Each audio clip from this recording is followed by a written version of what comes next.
Le 22 juin dernier, le groupe Accor annonçait la vente réussie de son siège social, la tour Secana à Issy-les-Moulineaux, à l'asset manager Valesco pour 460 millions d'euros. Les grands entretiens, un podcast Imo Week. Nous allons en parler avec Antoine Derville, président de Colliers France, pour connaître le rôle de Colliers France dans cette transaction événement.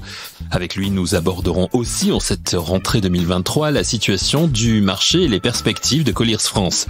Mais donc tout d'abord, pour rester sur la vente de la tour Secana par le groupe Accor à l'asset manager Valesco, quel rôle a joué Colliers France? La réponse d'Antoine Derville.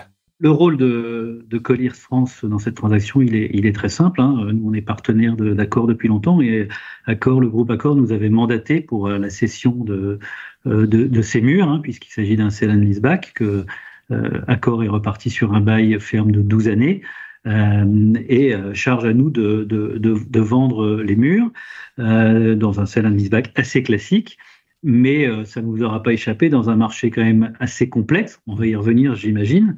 Et c'est pour ça d'ailleurs que la commercialisation de cet actif a pas été très classique. On n'a pas fait un infomémo qu'on a envoyé à 50 ou 100 investisseurs et on a fait cette session un peu off-market. En allant effectivement trouver des investisseurs à droite à gauche jusqu'à effectivement trouver Valesco, qui est un asset manager basé à Londres, qui gère un peu plus de 2,5 milliards d'euros d'assets, qui sont principalement des gros immeubles à monolocataires.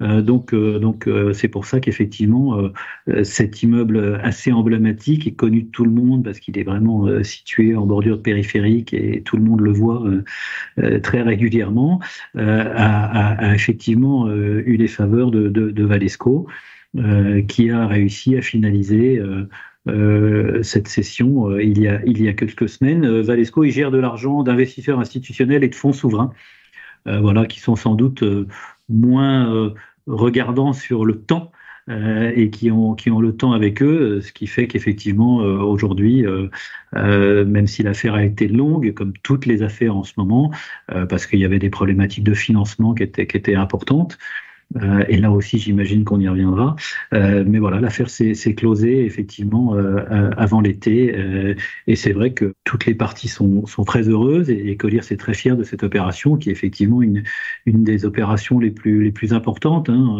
en France et en Europe depuis oui, c'est ce qu'on dit, on dit même que c'est la plus importante de l'année en cours en Europe et la plus importante en France depuis 2022, vous confirmez donc?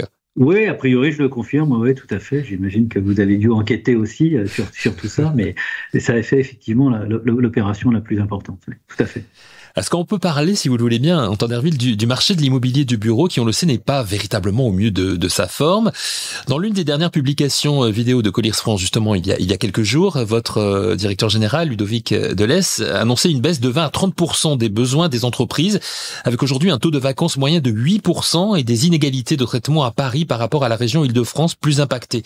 Comment vous analysez cette situation chez Colliers France? Effectivement, aujourd'hui, le marché est dans une situation difficile parce que plusieurs facteurs font qu'effectivement, le besoin des entreprises a baissé, notamment évidemment l'impact du télétravail qui est important. Aujourd'hui, la plupart, si ce n'est toutes les entreprises, sont aussi en flex office. Ce qui fait qu'effectivement, le besoin des entreprises a baissé de l'ordre de 20 à 30%, et quand une entreprise pré-Covid, comme on dit maintenant, cherchait 10 000 mètres carrés, souvent elle ne cherche plus que 7 000 aujourd'hui. Ça, c'est assez classique. Donc, il y a une baisse mécanique de la consommation des entreprises. Vous rajoutez à tout ça, et on va parler du marché de l'investissement un peu plus tard, vous rajoutez à tout ça un environnement économique qui est quand même pas très favorable. Ça fait qu'effectivement, le niveau de la demande placée, il est en retrait, fort d'une année sur l'autre, parce que 816 000, c'est en retrait de 22% d'une année par rapport à l'autre, par rapport à l'année précédente, et notamment aussi encore plus forte, de l'ordre de 34% sur les plus de 5 000 mètres carrés. Donc ça fait qu'effectivement, on est dans une baisse assez forte de la consommation, et sans doute assez pérenne, pour ces raisons-là. Et du coup, la consommation baissant et les livraisons d'immeubles continuant dans leur lancée, parce que voilà, tant qu'il faudra, j'allais dire 3 à 5 ans, mais c'est souvent beaucoup plus, compte tenu des autorisations administratives, des délais, etc., pour construire un immeuble de bureau. On a encore aujourd'hui des immeubles de bureau qui sont en cours de livraison, mais qui ont été initiés, évidemment, bien avant la période Covid. Donc, on a une offre immédiate qui est aujourd'hui de 4 500 000 m², qui est forte et qui fait un taux de vacances global de 8%. Alors, on pourrait se dire 8%, c'est pas effectivement dramatique, mais effectivement, il y a des disparités très très fortes, parce qu'en fait, les entreprises ont beaucoup besoin de se recentrer pour attirer les talents, comme on dit, et puis pour faire revenir les gens au bureau. Il y a aussi beaucoup d'interrogations en ce moment sur le nombre de journées de télétravail, et je pense qu'il y a eu des dérives dans les mois qui se sont passés, et les entreprises ont besoin de faire revenir les gens au bureau pour les faire collaborer, pour que les gens se connaissent, pour qu'il y ait un véritable affectio societatis qui se perd un peu. Mais c'est vrai que sur Paris, le taux de vacances, il est de à peine 4%, il est de 2% pour le QCA, donc c'est vraiment là pour le coup une tension forte qui fait que d'ailleurs que les loyers augmentent dans Paris, et qu'aujourd'hui on a des sociétés qui cherchent autour de l'Étoile à plus de 1 000 euros du mètre carré, et qu'on a eu des transactions à plus de 1 000 euros du mètre carré.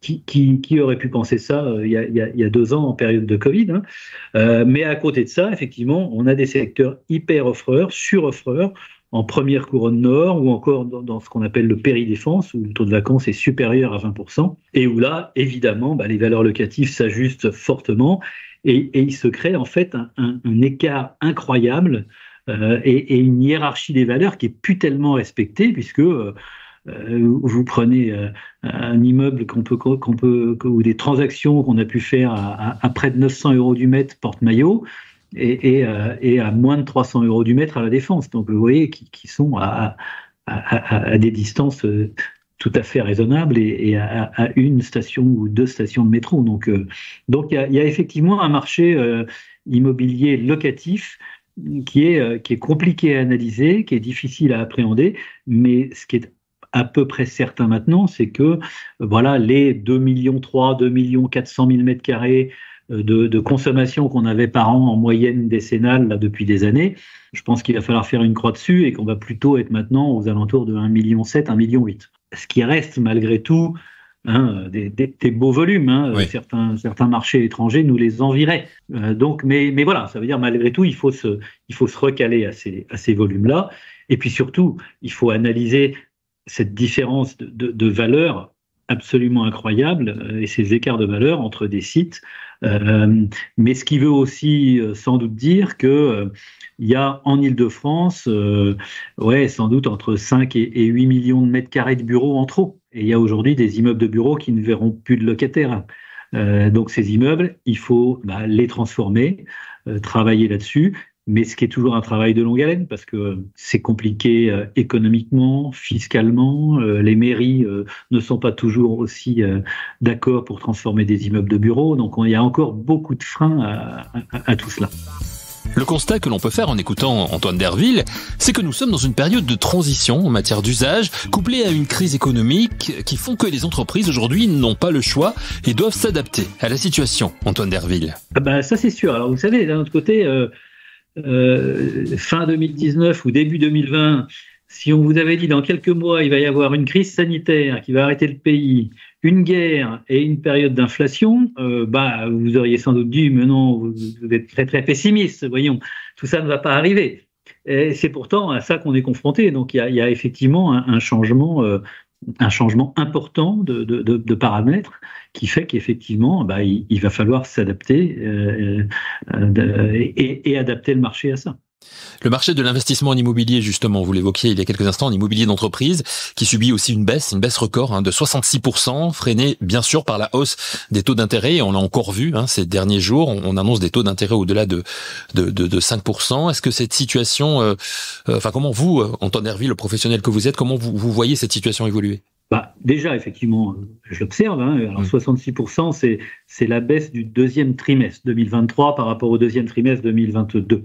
La baisse du premier semestre, j'allais dire, elle n'est que de 50%, mais bon, elle est donc forte, évidemment, et elle est forte, évidemment, parce que les taux de financement ont particulièrement augmenté, et qu'on quitte, en fait, un environnement de taux bas, voire de taux négatifs, qui, entre nous soit dit, est un concept que j'ai toujours eu du mal à comprendre, mais entre 2014 et 2021, donc une période assez longue, de près de 8 ans, où les volumes ont fortement augmenté, parce qu'effectivement, quand l'argent ne vaut rien, les endettements se sont accrus, et les volumes, évidemment, aussi. Donc là aussi, comme le marché du locatif, le marché de l'investissement va sans doute devoir reprendre des habitudes un peu plus normales, une fois de plus,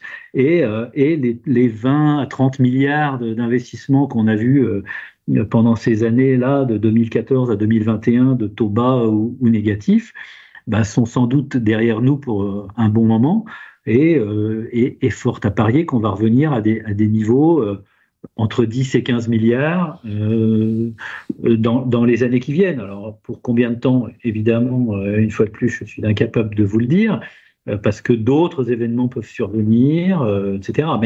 Mais en tout cas, à court terme, les taux risquent de continuer un peu à augmenter.